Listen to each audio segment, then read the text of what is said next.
Casey, welcome to the show. Thanks for Thank joining you. me. Dude, it's so funny to say thanks for joining me as we're in your house. So thanks for having us, first of all. I couldn't be happier to host. No, I appreciate it. So, dude, this has been a long time coming. I know we've been in communication since however many events ago. It seems like they're all in Salt Lake. There's like, I don't know, I feel like I'm in the Salt Palace 3-4 times a year at this point. But, dude, for people that, all of our community that's in the door-to-door space, they inevitably know who you are. For people that aren't, give us the spark notes. Who you are, where you coming from, what are you doing now? I'm 40 years old. I was in the door-to-door space. I'm actually not in the space anymore. But I was in the space for a long time. I was in the space for 18 years. Started out in college. It was a kind of summer job, and it turned into like a really special career. It was, it was an epic run. I started off at a small company called Atlas that went out of business in 2007 in kind of the financial collapse, and I just luckily ended up at Vivint, right after they'd taken money from Goldman Sachs, and was on just a 15-year tear with those guys where they went from a small company to a big company. Yeah, it's crazy. I mean, it's crazy to think everybody knows it now, right? Like, if you know the sales world, you know the name Vivint. Or if you even know, like, sports in general, you know the name Vivint. Yeah. But early on, I'd imagine that, like, how big was it when you started? It wasn't big. Goldman Sachs had just invested at a $50 million valuation, which, so it was small. I think when I left, the total enterprise value between Vivint Solar, 2GIG, kind of all the subsidiaries was like $12 or $13 billion. So it was just this massive, huge equity appreciation, and so much of the driver of that, so much of the engine was just this really great, door-to-door sales engine. Mm-hmm. But when you look around the industry, so many of the top leaders in every company at some point they worked at Vivint. It truly, has impacted the industry in such a big way. And so 100%. It's I even look at a lot of our clients that are in all different industries now, and so many of them that are absolutely crushing it came up in the Vivint culture in some capacity, selling alarms. That's wild to me. So $50 million valuation. How much did Vivint Solar sell for? It was like 3-point-something billion to Sunrun? It was somewhere in that range, but then it just took off. Like, it was the craziest sale where they got a price, and then it just, like, went through the roof. Yeah. And so, kind of at the peak, I think the peak between Sunrun and Vivint Solar got up to like $16-17 billion, just that one company. It's crazy. It's obviously, come off since then, just like the rest of the market, but, they built something really, really special, and they still have phenomenal leaders over there, and they just announced kind of the merger, so that, Vivint's selling again. Mm-hmm. And so it's been a crazy ride. Yeah. An absolute crazy ride. That's wild. So, okay, so you're in college, you start working with Atlas. Was this just summer sales type opportunity? Wanted to make some money? Or? Yeah, I think like so many kids, it was born out of desperation. My family didn't have money to help me pay for college. Yeah. I'm one of 80,000 students in Utah County. Yeah. And so I'm fighting for hourly wage jobs. And honestly, for me, I was scared. I didn't have a skill set that could make me economically self-reliant. I was still dependent on my parents, but my parents couldn't help. They had 7 kids. I'm one of 7 kids. Yeah. And so it's one of those things where I had to go figure it out, and I had a friend who had gone out and made $50,000 the year before. And I was just like, if I could make $10,000, I'd run through a wall. Like that would change my life. And so it was, a friend going out who had done it that gave me the confidence to go do it. And it was the hardest, one of the hardest things that I'd ever done in my life that first summer. Mm-hmm. But it's also one of the, like, when I think about, like, hey, what moments in my life am I truly proud of? Yeah. Driving home from that first summer is like one of those proud moments because I just had this confidence. I had this independently earned confidence from battling through my fears and leveling up and overcoming, the adversity. And I just had this confidence that from here on out, any given time, if things get rough, I could go knock doors and make $50K. Yeah. And that was the extent of it. That was as big as my vision was at that point. I didn't think I was going to go back. It was just, hey, that was great. I got enough money to pay for school. And I know I can do hard things. Yeah. I love that last quote. We were literally talking about that as we were driving over here. Like the value of the mindset of like, I do hard things and just conditioning your mindset. And I don't know anything more confrontational and more challenging than Doortodoor. I teach entrepreneurship at BYU, and it's a big class. It's 500 kids, and then after the class there's kind of group mentoring. So anybody that wants to go into group mentoring kind of comes after the class. And there was somebody that asked the question yesterday. They said, hey, I'm in engineering and I'm getting recruited by my buddy to go do door-to-door sales. I know that you did that for, a lot of your career. I don't want to go into that as a career. What advice would you give me? Is it worth just kind of the short-term money? And I just said, if it was up to me, every kid in the business school would have a 4-month internship selling full-time. It would be a mandatory internship. And I just said, it doesn't matter if you're not doing it as a career. If you're going into business, if you're going into entrepreneurship, if you're going into leadership, how you communicate and how you get your point across and how you influence is going to be the difference between if you succeed or fail as an entrepreneur. And it doesn't matter if you're an engineer.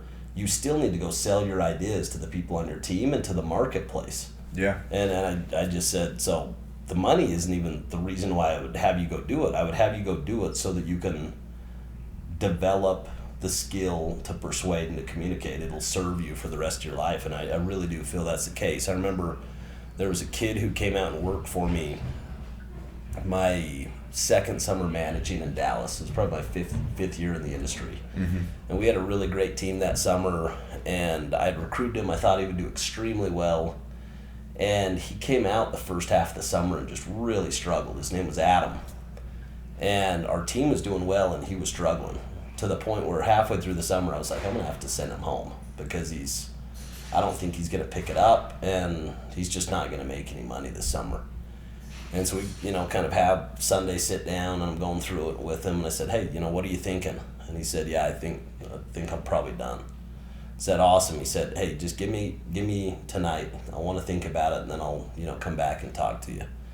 And so he comes back next day, his binder's ready, and he's like, hey, I'm out for the rest of, I'm staying out for the rest of summer. I was like, what happened? You're a lot different than last night. He's like, I called my dad, and my dad said, I didn't raise a quitter. You stay out. So I'm staying out.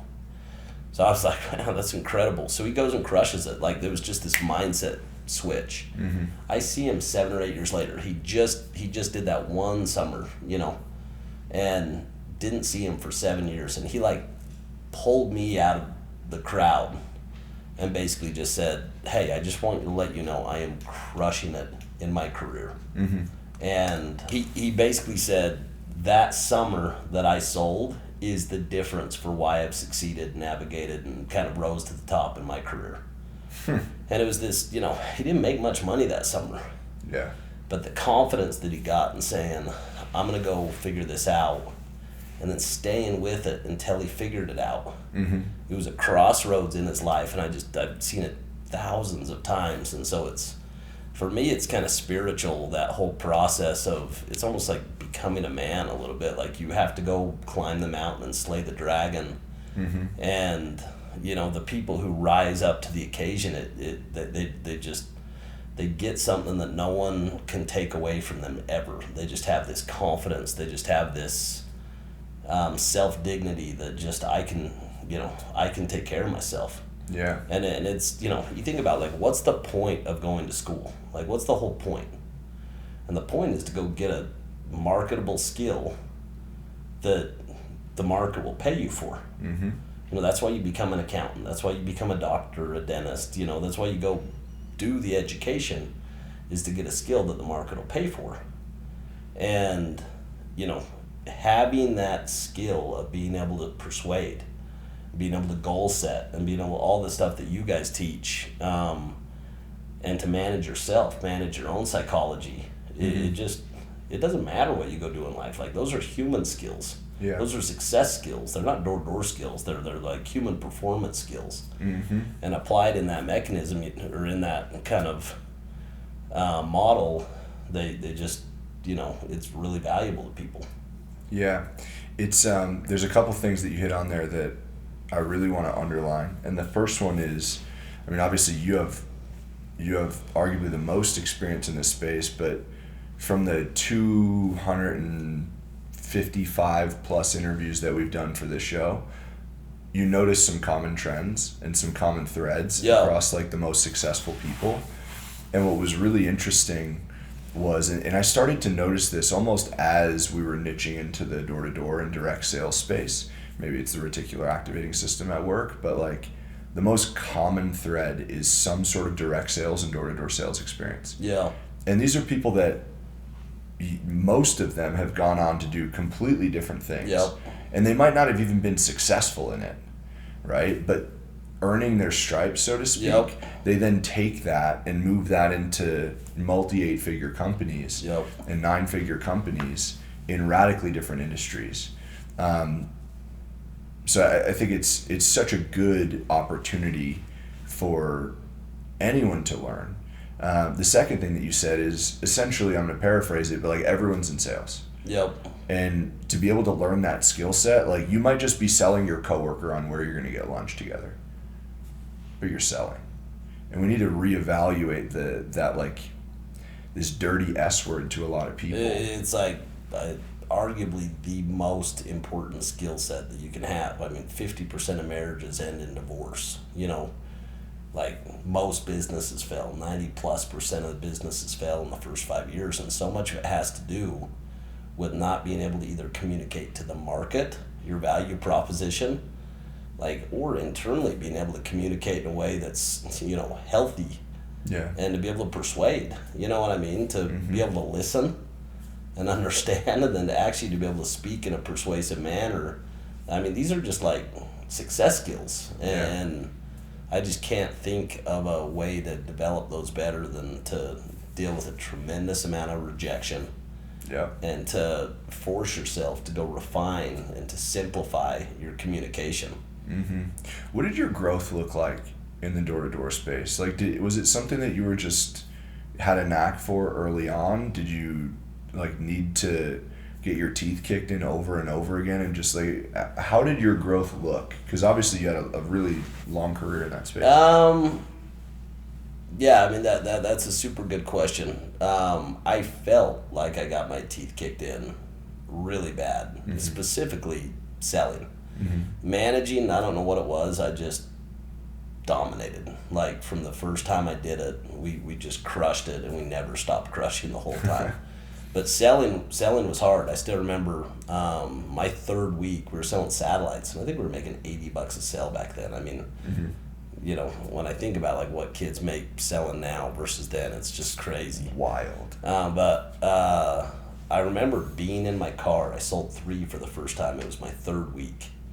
And like the human emotion, I'm literally like fist pumping in my car. I was so excited because it was this level that I had worked so hard for 3 weeks and couldn't level up, and all of a sudden I just cracked it, and all of a sudden it's like every day. But those plateaus just, you know, never stopped happening. When it switched to recruiting and selling, that was just that was kind of my niche. It was just something that I think like God put me on this earth to be great at that thing. And I mean, my first year at Vivint, we did 5,400 accounts, and then we did 9,300 accounts, and then, you know, 16,000 accounts and 25,000 accounts in 4 years. You know, and so we kind of exploded. We went from 3 teams to 25 teams. We had like a really special run. And I think so much of it was because I was so in. I was all in, and so it's, when you're fully committed, it's easy to get everybody else fully committed, and vice versa. If you're not, you can't. And so if there's any kind of piece of advice that I would give to somebody that's getting into the industries, if you're going to be professional, you got to be professional. Like, professionals are all in, and they are world class. They're the best in their trade. And, for me, it was like, if I'm going to do this, I'm going to treat this like Alex Rodriguez treats his job, or Jeter, or Kobe. Yeah. And I'm going to, be the best at it. I'm going to be a master of my craft. And the people who I look at and admire in the industry are people that are that they take a ton of pride in their job, and they put time and effort and energy and to go be the very best at it. Yeah. I just thought about this. I'm curious of your thoughts. So I was having dinner with one of my coaches a couple weeks ago, and I asked him kind of along that same question, like, what was his goal, right? Like, did he set goals based on revenue, or was it something else? And the rationale for the intention behind the question was kind of like self-imposed limiting beliefs, right? Like, if my goal is to make $20 million, like, will that throttle me from making 100? Right? And I've seen this guy's meteoric rise in the small window of time that I've known him, and I really wanted to understand how he thought about these things. And his answer was very simple. He's like, no, I don't set revenue goals. Like, my only goal is to be the best. Like, I want to be the best at every single thing that I do, which I thought was a really interesting mindset around it. And I mean, his results speak for themselves, but like, I'm curious of, number one, how does that land for you? Number two, when you were on this absurd rise that you just shared those numbers, like, if you set those numbers, everyone would look at you and be like, that's an insane target. So were those numbers that you were striving for, or did you just blow it out of the water? Like, how did you think about it back then? On the year, yes. Like, every year we wanted to double. Yeah. You know what I mean? And my first year at Vivint was a desperation year. I'd worked at this company for 3 years.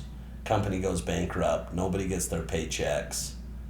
I'm coming to Vivint. Never sold security. Didn't have any money. Just lost all my money I'd made from the previous year. So it turned out to be the best thing that ever happened to me, because it humbled me. There was some ego where I just thought that I was better than door-to-door sales, which is so funny because I don't know where that came from, but I thought it was kind of work that was beneath me. And it took a 2007 losing everything. So when you're talking about getting your teeth kicked in, that's where I got my teeth kicked in, was in life. Yeah. It was, me thinking that I'm smart when, Warren Buffett, he's like, you see who's swimming naked when the tide goes out. And in that moment, I realized I was swimming naked, that I was, I was taking for granted the one thing that I was great at. And, luckily I met Todd Peterson, and Todd, he's affected everybody in the industry, but he, I just had this chance to have a front row seat and watch how he lived life, how he led his company, how he invested in the community, how he invested his personal cash. I was just like, I want to be that guy when I grow up. And so I had a mentor that allowed me to say, if it's good enough for him to be all in, then I can be all in. Yeah. And so, so many of those things matter. It's a non-traditional industry. I remember my father-in-law kind of put his arm around me, and he was like, hey, you're going to have to get a real job here sometime pretty quick. And, I don't blame him looking back. I'm like, if I had a daughter and, the guy she's dating drops out of school and is going to go be a door-to-door salesman, I'd probably be saying the same thing to him. But for me, I didn't see it like that. I was like, this is the biggest opportunity that's ever been presented to me, and I'm not going to waste my shot. I'm going to be all in, and I'm going to mop up every moment. So as you guys are growing and growing and growing, and you're finding this niche, like, wow, recruiting and training and managing, like, this is your zone of genius. Were there a handful of things that you did that really supported that growth? Like, what do you think, outside of like that being like your God-given gift, what made you so incredible to the point where you're now pretty removed from the industry, and everyone still knows your name, like you're a legend in the space because of what you created. What do you think set that up for you? So I think for me, like, again, going back to most of it was I had a long-term commitment. Mm-hmm. And at that point, no one had a long-term commitment. So I had the advantage on everybody just because of that. Everybody was going 1 year and then reevaluating. Should I do it again next year? Yeah. Or we were sprinting. Like in August, when everybody was slowing down, we were prepping for the next year. There was no slowdown. This was just, sitting down, interviewing every single guy, recommitting them for the next year. And so I think step number one is just having a vision and having a long-term commitment made a significant difference. I would say most of the people that had the same opportunity that I had, they treated it less professional. And so they they're looking to go take a 3-month vacation at the end of the year. But what you're not doing is providing world-class service to your reps. You're not following up with people. You're not understanding their goals. If you're not talking to your guys, somebody else is. And so we were really focused on developing our people. And then for us, we had this philosophy, kind of the Stephen Covey principle of the whole person paradigm. And the whole person paradigm is that us as humans, we're whole people. You've got mental, you've got physical, you've got social, emotional, and you've got spiritual. And in most business that I've seen, specifically in this industry, the place everybody goes is the physical. It's just the money. And, they think, hey, if somebody else pays me more money, I'll go there. Or, but it's actually a small piece of the equation. And so we really focused on, hey, how do we pay people in every aspect? How do we over-deliver value mentally? Which means we got to provide world-class training. We have to have a human development program where their mind is just exploding with value, where they're growing so much with us. And then socially, like, we have to have an environment where they say, I love the people I work with, and they love me. Yeah. Because if they don't, they're going to go find that somewhere else. And then third, spiritually, it's like you have to have something that gives you meaning and purpose, that we're good and we're doing something good. We're changing the world. We're changing lives. And so we focused a lot on that. Charity and giving back was a big part of our program. And it would touch people in a different way than just, I'm going out to knock doors to make money. And then money's kind of playing stakes. If people aren't making good money, they're just not staying with you. But I think people looked at money as like the end all. Oh, if they made good money, why are they looking somewhere else? And it's like they're looking somewhere else because these needs, these human needs, aren't being satisfied in your program. So they're going to go find them somewhere else. Yeah. And so we were just really deliberate on kind of those human needs, saying we need to have kind of a program that stimulates people mentally, that they grow more with us than anybody else. And if they do, they're going to have a really tough time leaving us. Yeah. Because they're not going to find that other places. And then socially, we need to have just this electric special culture where, they don't want to leave just because they love being a part of it. And then spiritually, that we need to give them so much meaning and purpose that they're making a difference in the world, that when they're thinking about leaving somewhere, they're like, but I just, I feel good when I'm there. And then financially, they have to make the most money with us, which means we have to do the most preseason, which means we have to have the highest performance in the summer, or they're going to go find it somewhere else. So those were all, big focuses of ours, and I think they influenced the success that we had in the industry.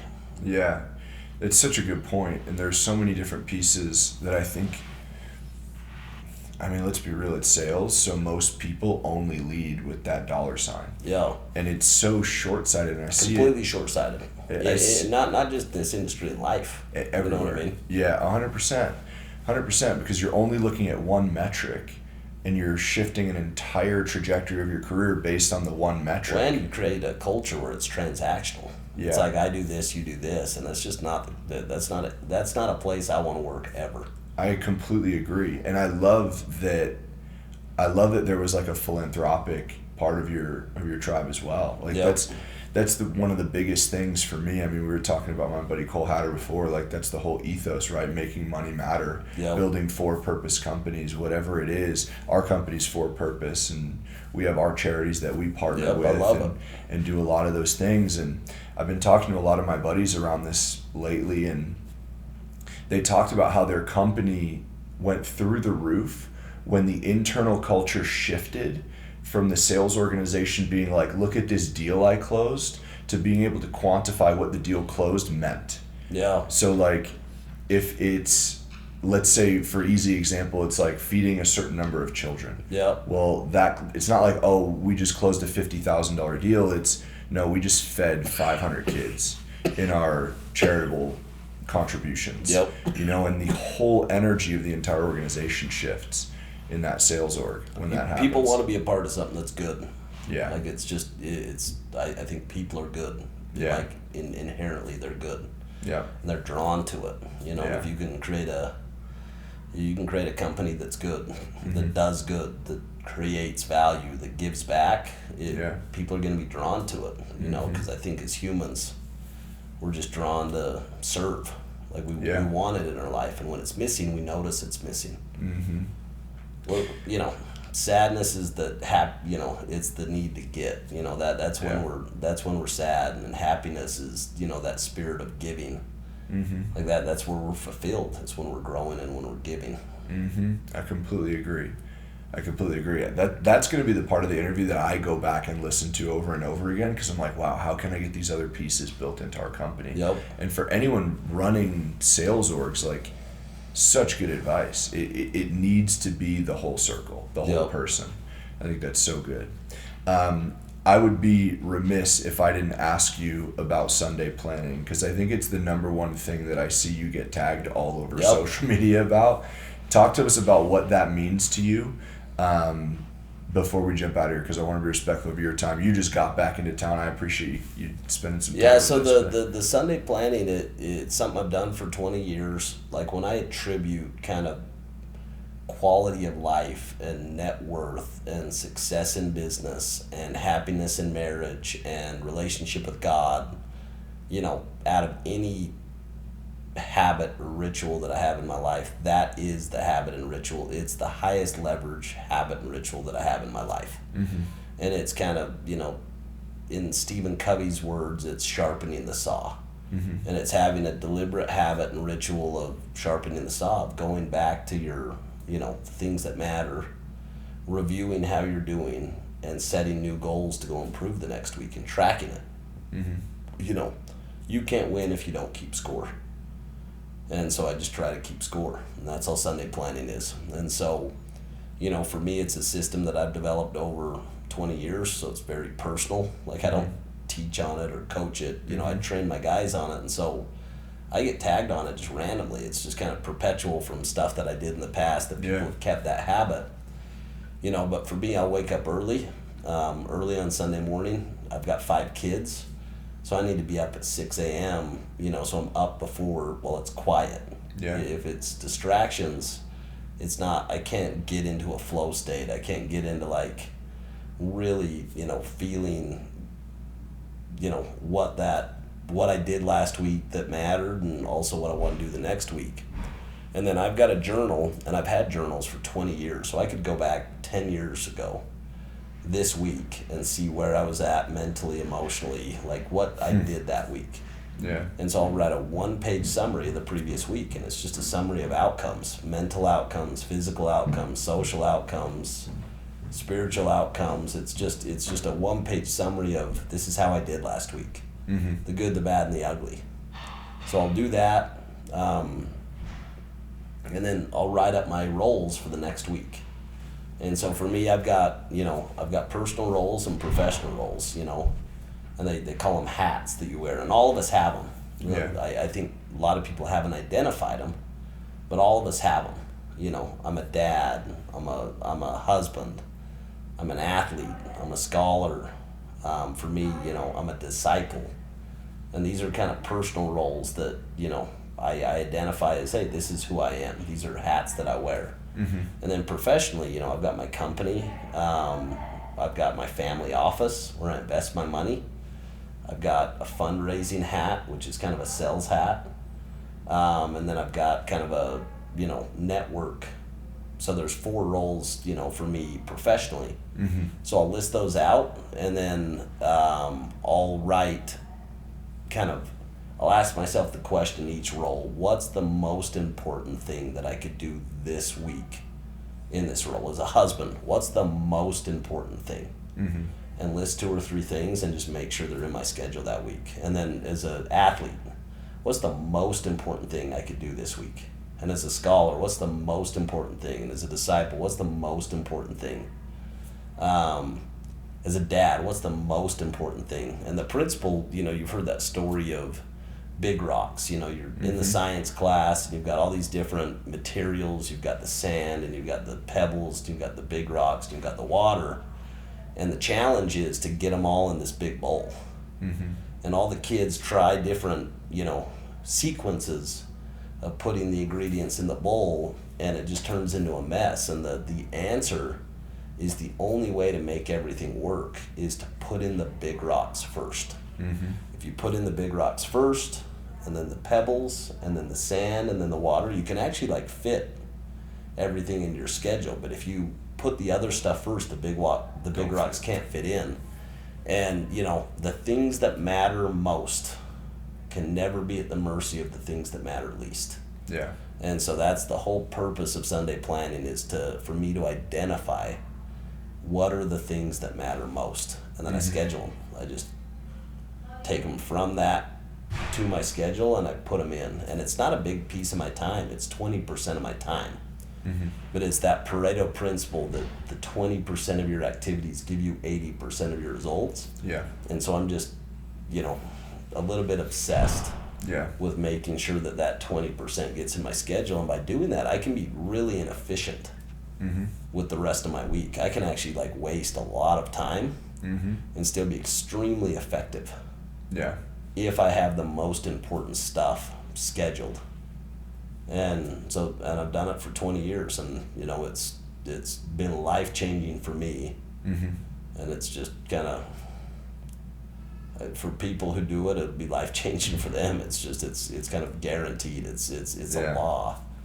Dude, 20 years on a habit, that's a pretty good track record. Couple decades. It's crazy. Wild. Yeah. I've been on a kick of, and maybe because I'm just coming off this trip where I interviewed a lot of friends and mentors of mine who are just at a different stage of life than me. Yep. And I look at how they're winning in all areas and how they're keeping the most important things, instead of my number one fear is missing out on the big things, because I was focused on the little things that I thought were the big things. Yep. Right? And I think this is a perfect example of that, getting those big rocks into your schedule. Peter Drucker, he's kind of the father of modern management theory. He's kind of the legendary thought leader in management leadership, and he's got a book. It's called The Effective Executive. Great book. And in that book, he says the effective executives, they focus on their time on opportunities, and they starve problems. And so just being deliberate at saying, what are my biggest opportunities, and not letting the problems or the fires or the stuff get in the way of your best emotional time on your biggest opportunities. And I think that's the difference between companies that fail and succeed. That's the difference between high performers and average performers. That's the difference between marriages that fail or succeed, is people focusing on what's really important and making sure that they get it done. And it's a standard. It's just I will not compromise the standard. I will get these things done. I love it. Casey, for people that are following along, if they don't follow you on social media, where do you hang out on social? Where can they check out what you're doing? I don't hang that much. I'm not on a mission to YouTube and Instagram and Facebook and all that stuff. It's I'll do it kind of personally, but it's not a business for me. My business is my business, and I'm trying to build value within my business. So I've got personal accounts and stuff like that, but it's not kind of an active thing for me. So Where can they follow along? Maybe check out your businesses. Like, plug away. Where can people... I mean, my business is, we run a private investment firm called Sandlot. We work with kind of ultra high net worth individuals. So for people to do business with us, they need a net worth over $2.5 million, and we invest in, you know, private real estate, you know, oil and gas, operating companies with over 20 million of revenue. That's kind of what we do. So Cool. we deploy a lot of capital. We work with exceptional founders, CEOs, just kind of people that have capital and want to go invest. And then we also have operating partners that are just world class in what they do, and so that's kind of full time. And so Sweet. I guess if somebody, you know, has a lot of money and wants to go place it, we'd love to meet them. So Sweet. There you go. Last question I have for you. Going all the way back, 18 years old, starting at Atlas, company going belly up, moving over to Vivint, going through your first couple summers, making your way into that management role, having this long vision, and just blowing the socks off of it, right? Going through that, building all that skill sets, moving outside of the industry, all the way to where you're at right now, growing this fund, business thriving, family thriving, all the above, playing more golf than you probably can. This entire window, what's been the biggest lesson that you've learned that has yielded the most results and had the biggest impact on your life and in your business? It's kind of an impossible question because there's steps along the journey, you know what I mean, that all kind of carry their own lesson. And honestly, the biggest failures are what have taught me the most. You know, it's fun to like hype the successes, and when it's all going well, but I've learned the most when it hasn't worked out. I've learned the most when I missed the mark. I've learned the most when, you know, I did my best and it didn't work out. That's where, you know, you're forced to like almost to your knees to like really like reevaluate. One, do I have it in me? Am I willing to get back up? And then two, what do I need to change in my strategy to, you know, better succeed? And so, you know, some of the nuggets that I would take is who you work with matters a lot. I saw hundreds of companies with the same pitch every time. We're the next big thing. Come be early, come jump in, you'll get equity. It's going to be $1 billion company. And it's a complete pitch. And you got like real talented people that give their life to an opportunity that wasn't worthy of them giving their life to. And so, you know, and I did that. I gave my life to a company that went bankrupt, and I had to go start over. And I'm grateful that it worked out for me, but for most people it didn't. They left the industry, and they left the industry in a worse place than when they came into it. And so who you work with has real consequence. And so I think the first lesson that I learned is be very, very careful who you hitch your wagon to. Measure twice and then cut once. Only work with people that share your values and have excellence as a standard. And there's 100 companies right now. I would sift it down to the top 3, interview all of them, and then I'd go partner with people that, you know, inspire me to be better. You know, if I'm the smartest or best person in that company, you're the wrong company. You're not leveling up. And so I think that, you know, was a lesson that I learned when I was at Vivint. I never got to the top of the mountain in 15 years. There was always a level to go grow, and you want a company that you give everything, an opportunity that you give everything to it. And you don't conquer the game, you don't win the game. Like, if you win it, you were in the wrong game. It wasn't big enough, you know what I mean? And so I think that would be like one of the biggest lessons that I learned. You know, another one of the lessons is there's just a time and a season for everything. You know, companies have life cycles. You know, they're little babies, and then they're teenagers, they're toddlers, and then they're teenagers, and then they're like this adult that's just the prime of their life, and then they kind of age and they get older, and this cycle. And you've got to go figure out, you know, one, what cycle is the company that you're working with, and then two, where are you at in that cycle? And so for me, you know, it was time for me to transition out of the industry. I felt like I had got everything that, you know, I'd proved everything that I needed to prove there, and I wanted to recreate myself. The people that inspire me are the Kobe Bryants and the Shaquille O'Neals and the Steve Youngs and the the Magic Johnsons. These guys that were world-class specialists in what they did. But when they changed chapters, they were able to recreate themselves and go start a new career and be world-class in that next phase of the career.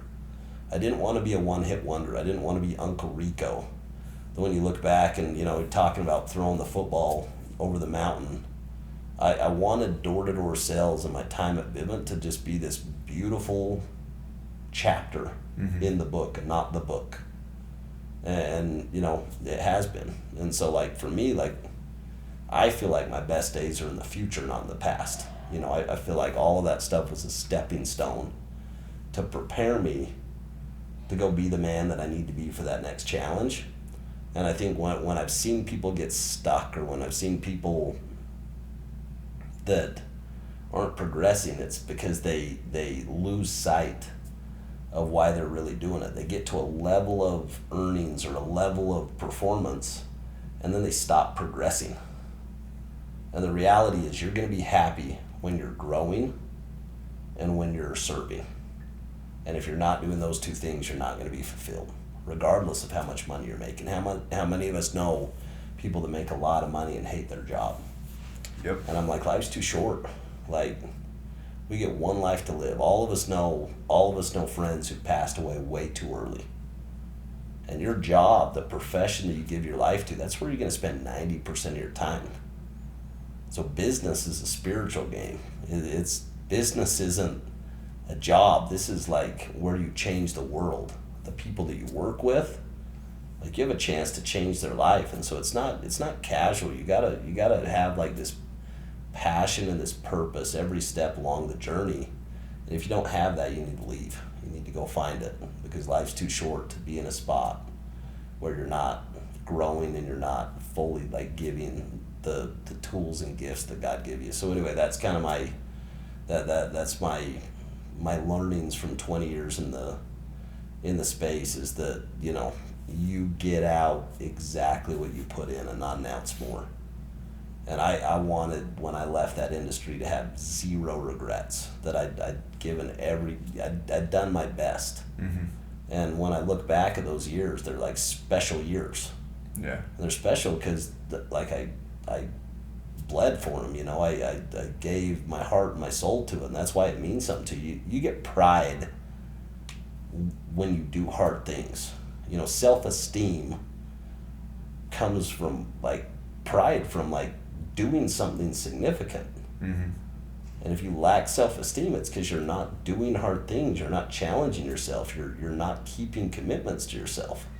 It's not external. It's not somebody saying something negative to you. It's internal. You're losing those daily battles. And so, for me, the pride that I take, both in the industry and, my experience in it, was because the job required a commitment, and I met the challenge, and that's what I'm so proud of. And it's given me the confidence to know that the next challenge, I don't care what the world throws at me. Yeah. It's not worse than knocking doors. It's not harder than knocking doors. Yeah. So I have this confidence I get to go take with me forever. Because, I passed that test. And I think anybody who's in this industry, that's what you get. That's the prize. It's so much more than the money. It's this pride and this dignity of knowing that, I overcame. Yeah. And anyway, so I love the space that you're in. And I love the people that are doing that job, because they change just countless lives. The one last quote they'll share with you. The dean of Harvard Business School. He was on a podcast, or he was doing a podcast with kind of the head of Goldman Sachs, and the guy's asking him these questions about capitalism. A guy named Nitin Nori, and he responds with, and he said, capitalism has brought over 1 billion people from poverty to the middle class over the last 30 years. And he said the truest form of dignity that you can give to another human being is to teach them to be economically self-reliant. And I think about the dignity that I got from going from dependence to independence, and also the light and the pride that I was able to help people that work for me that came in with no skills and left with very powerful skills, and just how that changed their life. And that's why I love the space. It's not the money, it's not the products or services, it's who people become from going through that process and what they get to take with them, you know, to their families, to their communities, to their church, if they go do it right. And that's why I just, you know, I have no tolerance for bad programs. And I have all the admiration in the world for people who are professional and do it right, because they change people's lives. So anyway, that's what I got. Dude, Casey, thanks again. All right, brother. Thanks Pleasure. for coming. Yep. 100%.